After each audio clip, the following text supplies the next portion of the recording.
Então, vamos lá, Mi. Então, nós estávamos falando na aula passada sobre o barroco, né? Então, só retomando, só lembrando, barroco é aquele período literário das ambiguidades, né? Então, ele coloca sempre existe no barroco a dualidade. Então, de um lado nós temos o profano, do outro o religioso. De um lado a morte, do outro lado a vida. De um lado a luz, a escuridão. Então, essa dualidade que existe na obra barroca e também nas artes plásticas, não só na literatura, né? Nas artes plásticas eles jogam com as formas, obviamente, vem exatamente do período conturbado, do período ambíguo, do período em que coexistiram as ideias do teocentrismo e do antropocentrismo. Aí nós comentamos o lance da reforma e da contra-reforma, da noite de São Bartolomeu. Então, esse período rico, né, e tão contraditório, deu origem ao barroco com todas as suas características, que traduzem esta ambiguidade. Falamos de Gregório de Matos, também do seu caráter não só contraditório, como polêmico, falamos da obra dele, falamos que ele tem uma poesia lírica e uma satírica, que a satírica é voltada para a crítica, e que a lírica fala do amor, mas também fala de algumas questões do mundo, né? Alguns temas mais reflexivos. E comentamos que no Barroco nós temos duas tendências importantes que se desenvolvem enquanto características, que são o conceitismo e o congorismo. Então, o conceitismo, o conceptualismo ou quevedismo é a linha que segue a lógica, a clareza de pensamentos, os conceitos, as definições. E nós temos o cultismo ou gongorismo, que foi desenvolvido por Gregório de Matos, que é o jogo com as palavras, o jogo com a forma. Padre Antônio Vieira, o estilo dele, né, é conceptista ou quevedista. Então, ele prima pelo raciocínio, pela lógica. Então, os textos dele são trabalhados através da lógica, da condução da lógica do pensamento. Embora ele tenha sido um religioso, né, foi um dos que fundou a companhia, participou desde o início da Companhia dos Jesuítas, a Companhia de Jesus, ele era um jesuíta. Ele foi bastante polêmico, porque o que ele defendia, na verdade, era o que a religião defendia, o que a espiritualidade defendia, e não os interesses da igreja ou os interesses dos poderosos. Então, ele teve uma vida conturbada, como eu comentei com vocês, ele chegou a ser perseguido pela igreja, pelo próprio clero, porque ele lutava contra qualquer forma de escravidão, tanto a escravidão do povo africano, quanto à escravidão dos índios. Lutou contra a perseguição dos cristãos novos, denunciava os abusos do clero. Ele foi perseguido pela Inquisição. Ele só não foi, acredita-se, né, que ele só não tenha sido condenado à morte mesmo, porque ele era muito querido, ele foi muito conhecido. E a obra dele é baseada nos sermões. Então, ele escrevia lindamente e ele escreveu muitos sermões. E esses sermões são textos, né, maravilhosos, estudados na literatura, com estilo conceptista, mas não era só isso. Ele foi um grande orador. Então, quando ele ia para falar ao povo, né, conta-se que ele juntava muitas pessoas, muitas centenas de pessoas naquela época, que muita gente se reunia para ouvi-lo falar. Então, ele tinha uma fama, imagine, né, naquela época, sem os recursos que existem hoje de qualquer forma, né? Eu não estou falando não só dos recursos da mídia, como o recurso microfone. Então, ele juntava multidões por conta do que ele falava. E como a Igreja Católica vivia nessa questão, nessa luta com a Igreja, com os protestantes, e ela estava perdendo prestígio, não seria interessante politicamente mesmo, questão política, ela condenar o padre Antônio Vieira.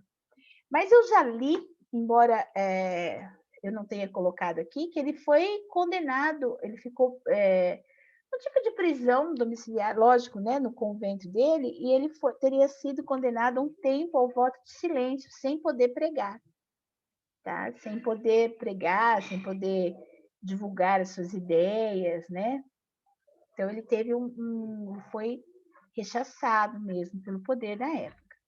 Mas cumpriu a sua missão mesmo assim, porque ele conseguiu, tanto conseguiu que hoje, séculos depois, os textos dele ainda são estudados, ainda são lidos e, infelizmente, é como se fossem contemporâneos, né? Eles trazem questões absolutamente contemporâneas, atuais, embora falando de coisas tão distantes. Então, Mia, eu trouxe aqui o texto, esse texto eu gosto muito, né? Chama Amor e Tempo. É um texto em que ele vai colocar, ele vai falar sobre o poder do tempo. Mas antes de comentarmos, vamos à leitura do texto, tá? Vou ler com você, tá bom? Então, vamos lá. Eu me lembro de nós termos lido no finalzinho da aula, mas eu vou retomar aqui. Então, vamos lá. Tudo cura o tempo, tudo faz esquecer, tudo gasta, tudo digere, tudo acaba. Atreve-se o tempo a colunas de mármore, quanto mais a corações de cera. São as afeições como as vidas, que não há mais certo sinal de haverem de durar pouco que terem durado muito. São como as linhas que partem do centro da circunferência, que quanto mais continuadas, tanto menos unidas. Por isso, os antigos sabiamente pintaram o amor menino, porque não há amor tão robusto que chegue a ser velho. De todos os instrumentos com que o armou a natureza, o desarma o tempo. Afrouxa-lhe o arco com que já não atira, embota-lhe as setas com que já não fere, abre-lhe os olhos com que vê o que não via, e faz-lhe crescer as asas com que voa e foge. A razão natural de toda essa diferença é porque o tempo tira novidade às coisas, descobre-lhe os defeitos, enfastia-lhe o gosto, e basta que sejam usadas para não serem as mesmas. Gasta-se o ferro com o uso. Quanto mais o amor, o mesmo amar é causa de não amar, e o ter amado muito, de amar menos. Então, vamos lá. Então, no primeiro lugar, né, ele coloca o tempo como aquele que tudo muda, tudo destrói, tudo transforma. Então, ele faz isso, olha o raciocínio, como a questão, como se desenvolve a razão nesse texto. Ele anuncia o que ele vai falar. Então, olha a razão sendo desenvolvida. Então, ele começa assim: tudo cura o tempo, tudo faz esquecer, tudo gasta, tudo digere e tudo acaba. Então, isso daqui é como ele começa. O que ele quer falar? Que o tempo acaba com tudo. Ele fala, olha, o tempo atreve-se, ele ataca até as colunas de mármore, quanto mais os corações de cera. Então, ele lança essa ideia aqui, olha, o tempo acaba com tudo. Ele acaba até com o mármore. Imagine com aquelas afeições, com as coisas que vêm com os corações de cera. Quando ele coloca esses corações de cera, ele estabelece aqui uma metáfora, né?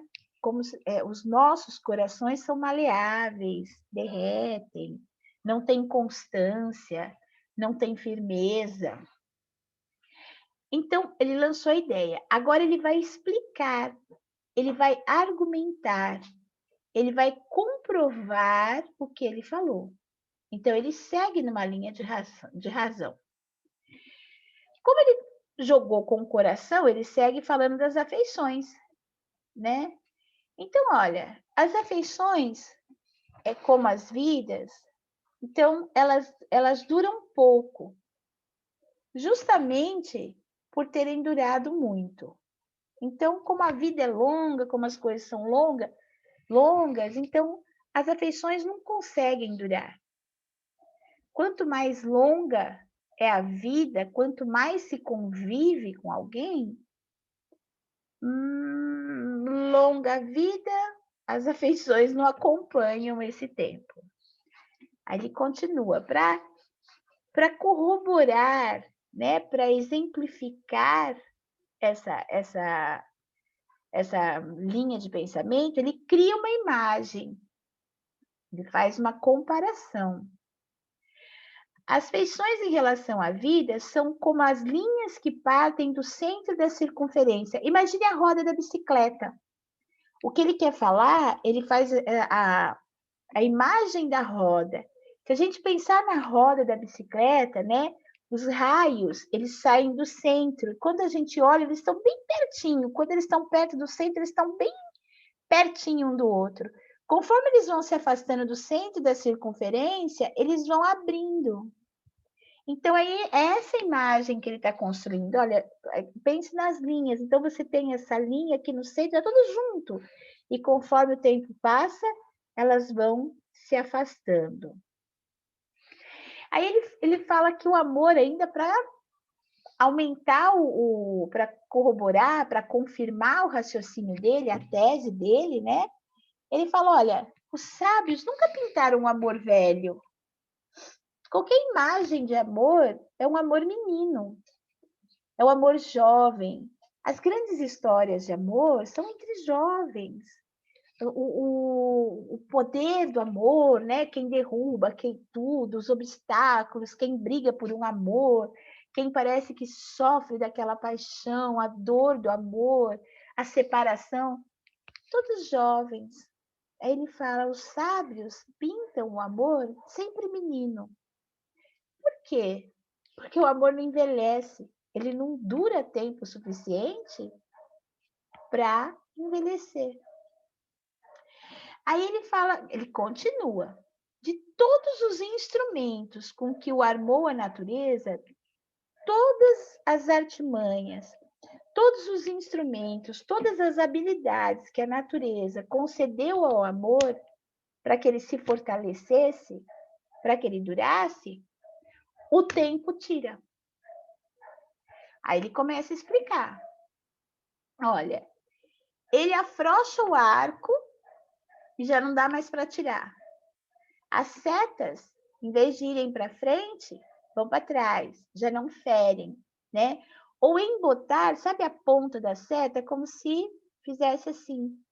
Então, ela bate e não fere. Olha isso, olha esse trecho, que coisa lógica e também meio pessimistinha, eu acho, na verdade. Isso aqui, ó, esse trecho. Abre os olhos com que vê o que não via.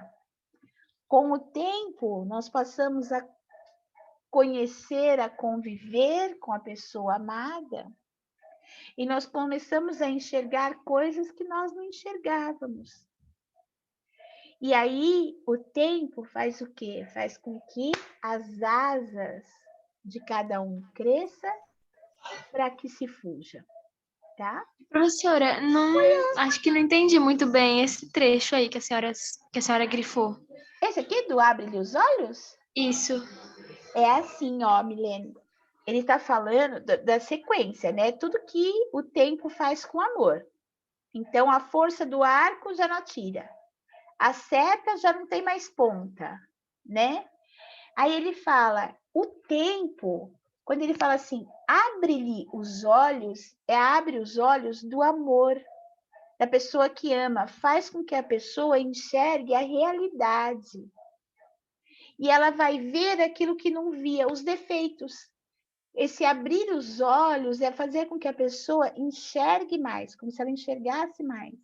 E ela começa a enxergar os defeitos da pessoa até então amada. Deu para entender?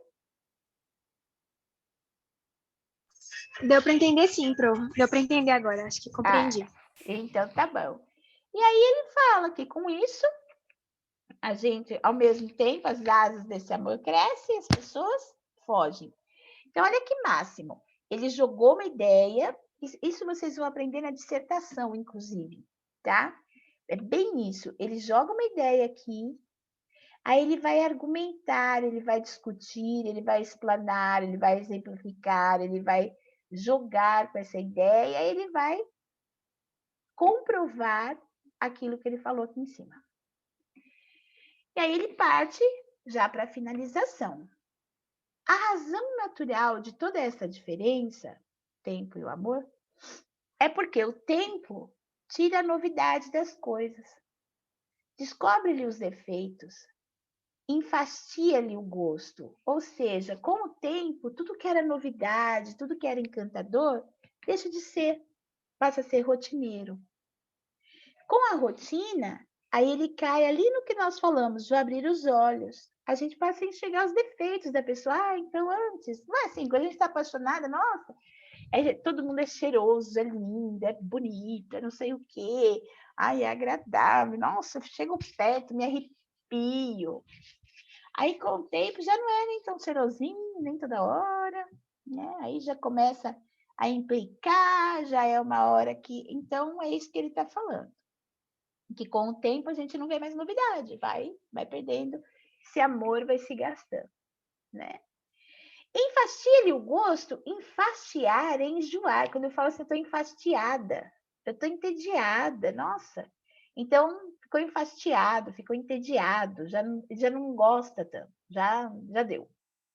E basta que sejam usadas para não serem as mesmas. Ou seja, tudo que você usou, que era novo, que era bonito, que era legal, a partir do momento que você começa a usar, já não é tão legal, já não é tão bonito, já não é tão novo.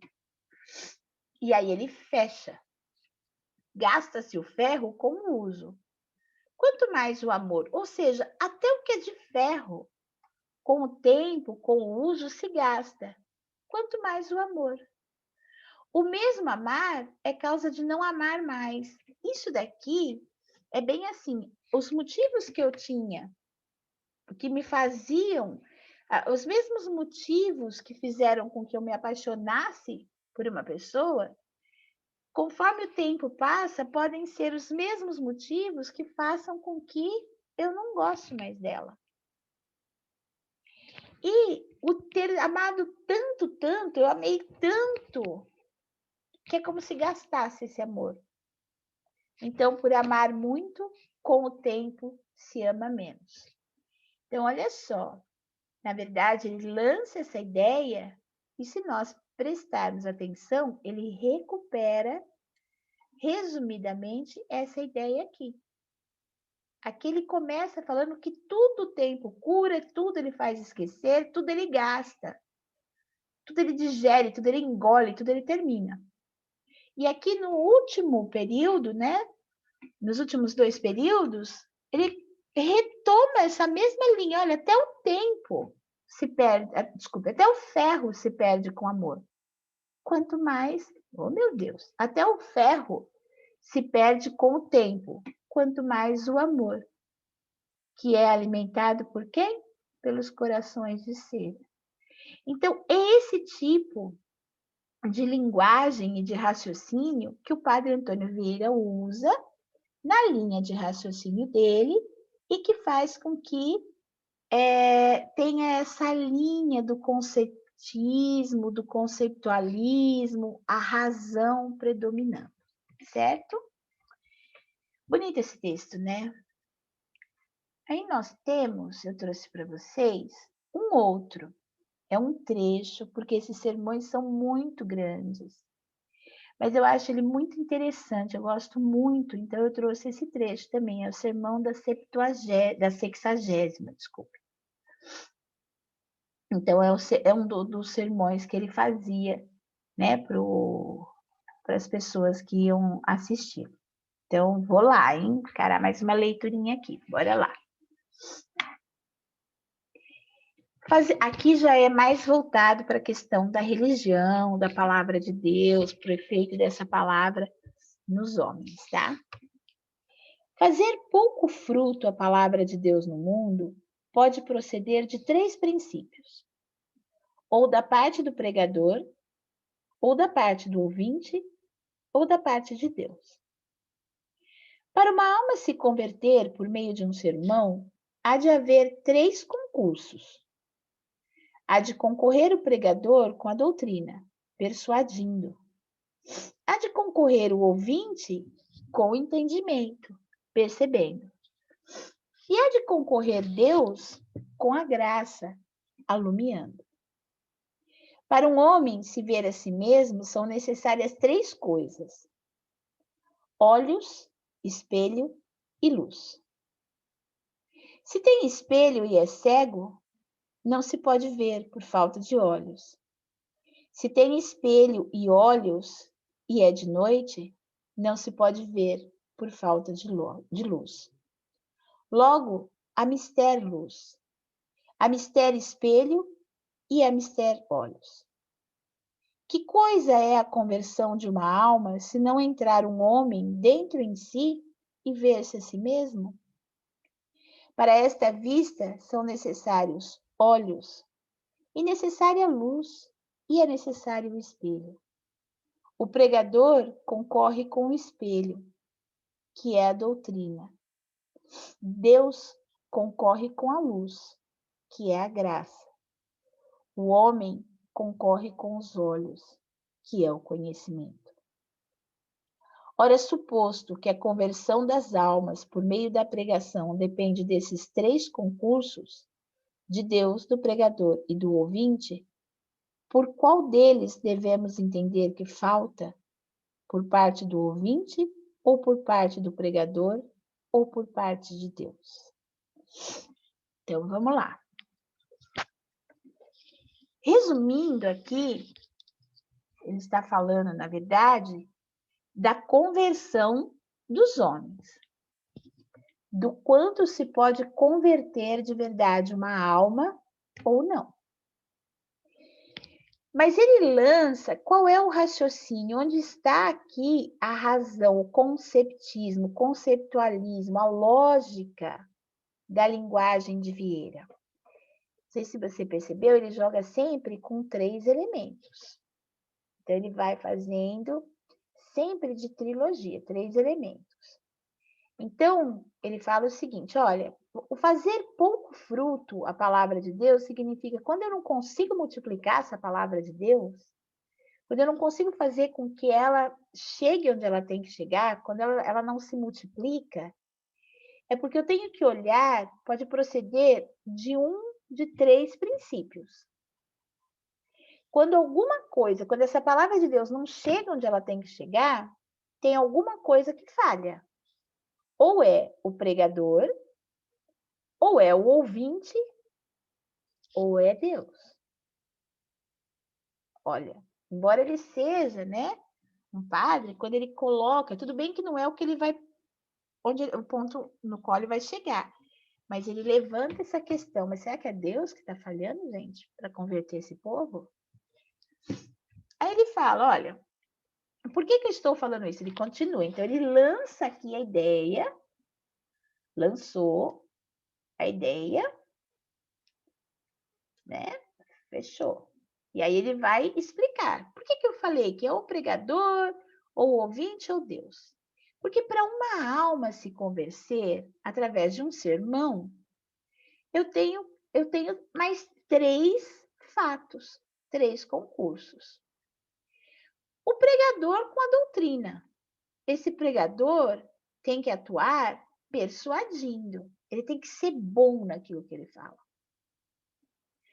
Quando eu tenho o ouvinte, eu também tenho que perceber, ele também tem a parte dele. Ele tem que entender. Então, eu tenho um pregador que fala, mas eu tenho um ouvinte que também precisa entender, também precisa perceber do que se está falando. E eu tenho Deus, com a graça, com a luz, com o milagre, alumiando. Mais 3 pontos. 1, 2, 3. Aí ele vai seguir levantando mais 3, olha. Para um homem ver a si mesmo, são necessárias 3 coisas. Então, mais 3. Os olhos, o espelho e a luz.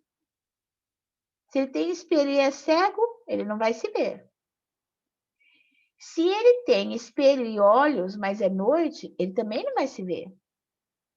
Então, ele precisa da luz. Então, o que é a palavra mistério?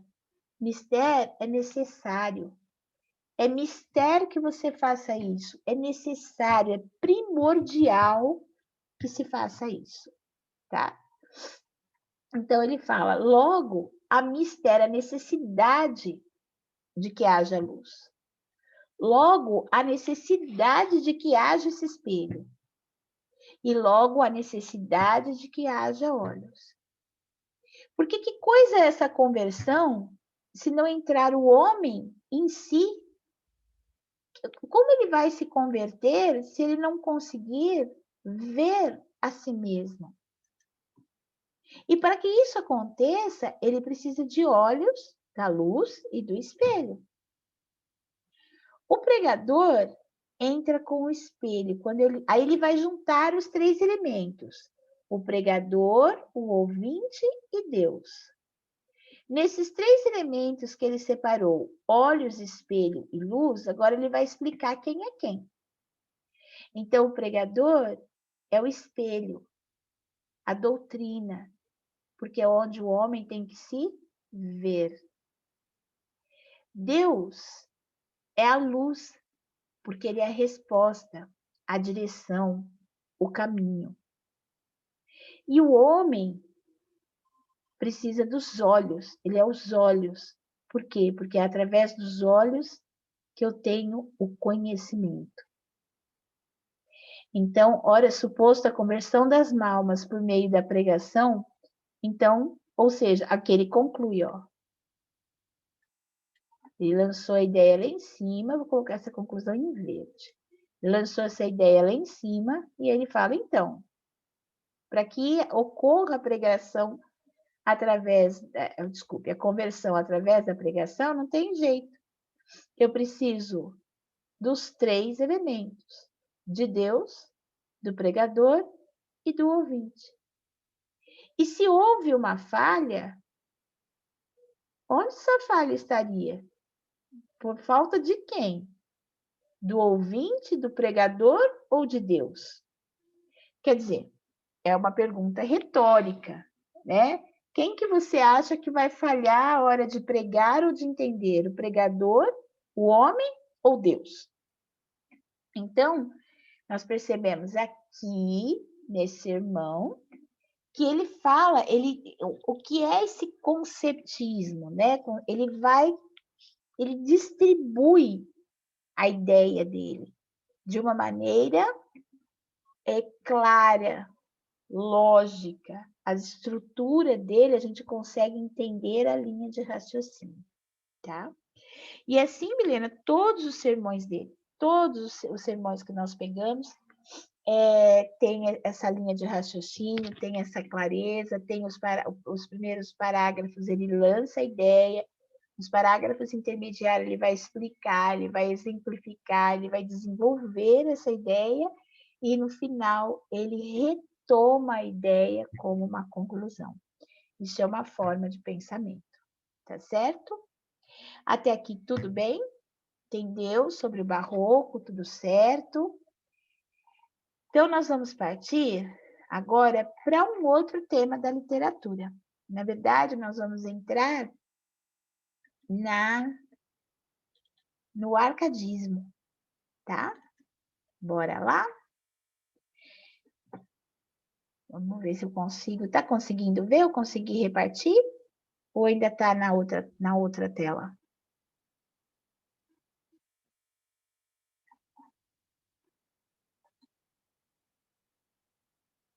Milena?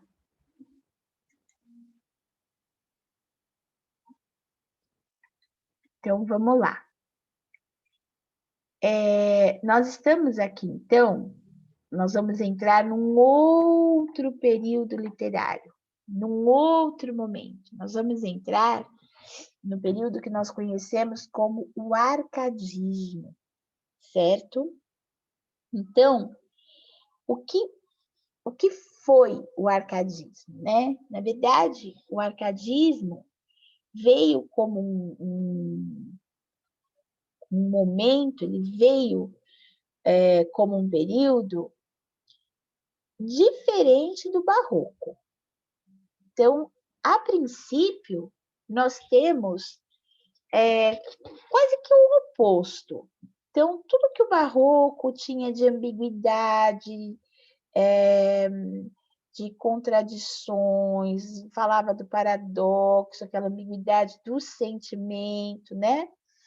O arcadismo vem pregando uma simplicidade, uma clareza de ideias, uma linha mais clara, mais limpa, certo? Então, vamos lá. Nessa aula, nós vamos ver assim, o arcadismo, vamos ter uma ideia do que foi o iluminismo, de como esse arcadismo, qual era esse contexto histórico, né? Como que ele se desenvolveu, qual era o mundo que encontrou esse arcadismo, como era o homem desse período e quais as consequências desse mundo para essa arte, tá? Então, vamos lá.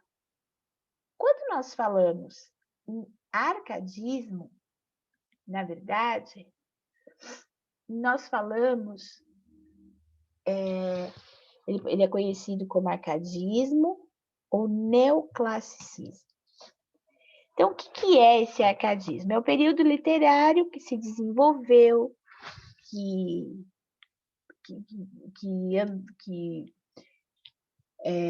durou, né, no século XVIII. O século XVIII tinha como auge as ideias iluministas.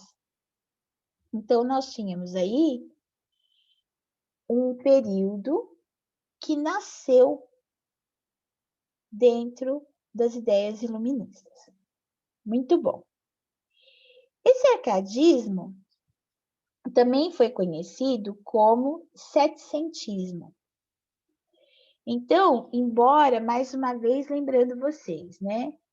Embora nós tenhamos isso tudo tenha sido... acho que eu não estou compartilhando essa tela com vocês, gente. Espera aí, só um minuto.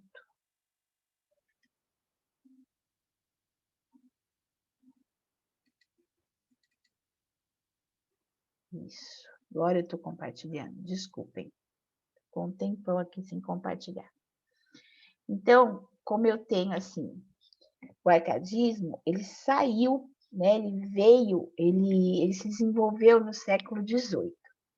E ele é conhecido como setecentismo. Por quê? Porque o século XVIII, 1700 tá?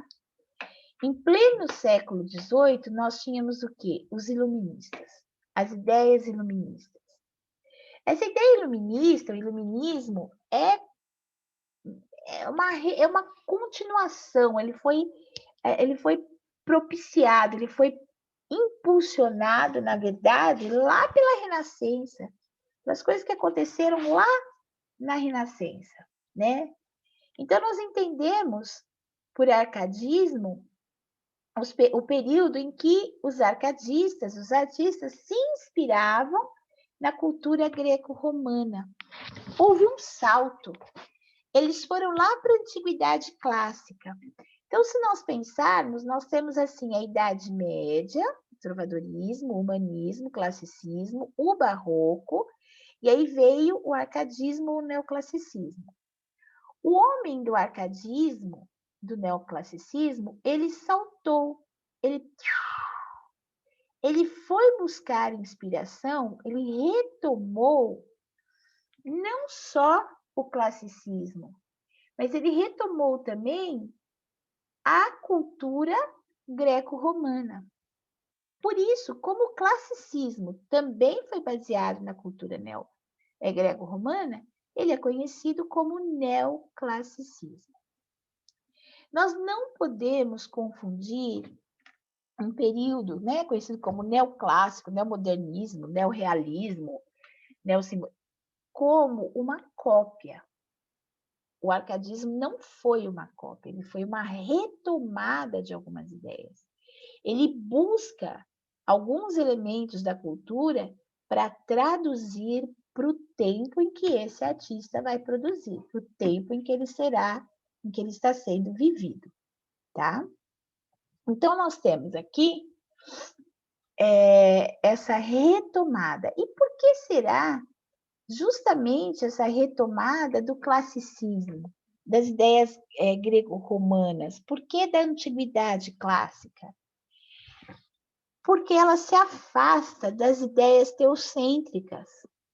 Ela se afasta das ideias do teocentrismo da Igreja Católica. Os iluministas vão cultivar a razão, vão cultivar e desenvolver o antropocentrismo. Eles vão impulsionar isso. Então, eles precisavam de uma cultura, os arcadistas acabam indo para uma cultura em que eles se afastavam de quaisquer ideias da época que pudessem retomar o teocentrismo. Para nós entendermos, né, o arcadismo, é muito importante nós entendermos, então, o que foi o iluminismo. Então, vamos lá. Quando nós falamos no iluminismo, nós falamos no movimento intelectual. Do mesmo jeito que lá nós tivemos a Renascença, né? Que foi a parte filosófica, intelectual, período renascentista, na época do classicismo, e do mesmo jeito que nós tivemos o humanismo, né? As ideias humanistas, nós temos aqui o iluminismo. O iluminismo é o período que valorizou o conhecimento, a luz, né? Como diziam os seus propagadores. É o uso da razão. Eles buscavam a razão, a lógica.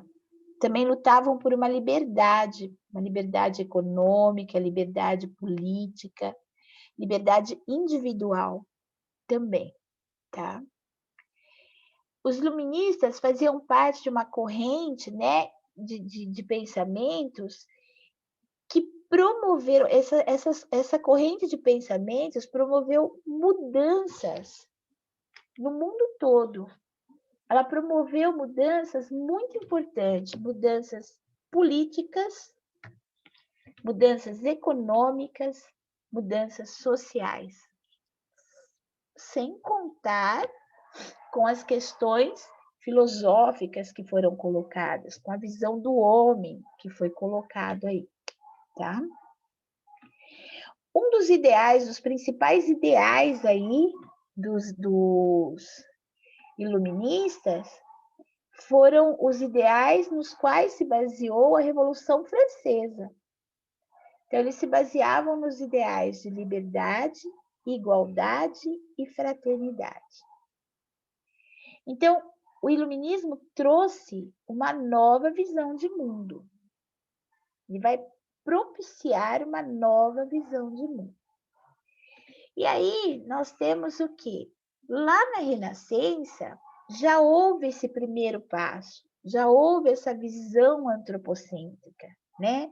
Já houve já existiu assim, o homem ganhando um poder maior. O homem já começou a valorizar o seu individualismo, as suas habilidades, a ser dono do próprio destino. Aí o iluminismo vem em seguida. E aí ele pega tudo isso que já desenvolveu e vai fortalecer, vai desenvolver. Então, com o uso da razão, ele aprende a questionar o poder, principalmente dos reis absolutistas, que viviam na época dos impostos, viviam do luxo, enquanto o povo padecia na miséria, na fome, né? Nessa época havia o fortalecimento da burguesia. Com esse fortalecimento da burguesia, surgiu o fortalecimento do comércio. Aliás, o fortalecimento do comércio, o surgimento do mercantilismo é que deram poder para essa burguesia. E essa burguesia, com esse comércio impulsionado, com o mercantilismo, é que chegaram aqui à Revolução Industrial. Então vejam que o mundo ali da Renascença ganhou um poder maior. Então agora o homem vivia a Revolução Industrial. Ele produzia mais, ele precisava vender, ele precisava de matéria-prima. Enquanto quando a Revolução Industrial ganhou força, o que aconteceu? Houve o êxodo rural. Então as pessoas saíram do campo, e partiram para as cidades. Então, as cidades começam a crescer. A população deixa de ser uma população rural, de ter aquela vida simples, e passa a ter uma vida urbana. Esses princípios ali, ó, em cima que a gente fala, liberdade, igualdade, fraternidade, toda essa movimentação, todo esse poder, todas essas mudanças, né, que vêm do mundo, vão chegar à Revolução Francesa. E o que foi essa Revolução Francesa? A Revolução Francesa foi a revolução que pregava direitos iguais para todos, que queria o fim das monarquias absolutistas. Na verdade, a Revolução Francesa foi o grande, a grande retomada do poder, só que agora quem vai para o poder mesmo, né? A burguesia. Então, na verdade, vai existir aí um fracasso, uma decepção dos princípios dessa revolução mais tarde, né, que serão assistidos pelo homem romântico, que vem vindo em seguida, que é quem vem em seguida aqui. E existe, então, se dá essa ruptura com o mundo anterior, né, com o mundo do passado, e nós entramos nesse mundo, vou chamar de mundo do iluminismo, o mundo da razão, o mundo da luz, o mundo do conhecimento, o mundo da racionalidade. Para sustentar essa racionalidade e a negação dos princípios cristãos, os artistas, os arcadistas foram se inspirar na antiguidade clássica. Aqui eu coloquei para vocês os principais nomes, né, do iluminismo. Então, nós temos John Locke, Voltaire, Jean-Jacques Rousseau, Montesquieu, entre muitos. Cada um deles aqui se destaca com uma área, cada um deles trouxe uma contribuição para esse mundo iluminista, né? Mas o que todos eles tinham em comum é que eles valorizavam a liberdade individual. Eles valorizavam a participação política direta dos cidadãos, a autonomia do homem diante do próprio destino. Então, esses homens, esses nomes que vão se destacar, né, como iluministas, vão dar contribuições enormes para não só para a época deles, como para a nossa época. Até hoje eles são estudados, eles são lidos, as ideias deles são atemporais, né? São muito importantes. Nós temos aqui o que a gente mais conhece, o que nós vemos muito, né, nas questões do arcadismo, é Rousseau, que veio com o princípio de o homem nasce bom, a sociedade que o corrompe, né? Então, que o homem, na essência, é bom. Ele não nasce para fazer o mal, né? E conforme ele vai convivendo, ele vai tendo contato com a sociedade, com o sistema, é que ele aprende a ser mal. Não é verdade? Gente, deixa eu perguntar uma coisa para vocês.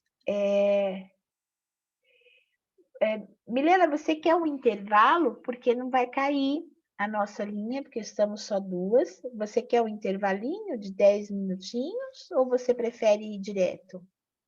É isso que eu tava percebendo, professora, que não tava aparecendo a minutagem ali em cima, né? É, Mas eu prefiro um intervalinho, assim, 10 minutinhos, só pra eu ir no banheiro, beber água, 10 minutinhos a gente então, volta. como nós somos só nós duas, ele não corta. Aí eu falei, nossa, deixa eu perguntar para ela, porque ela deve estar cansada. Então, vai lá que eu te espero. Tá bom? Beleza, Pro.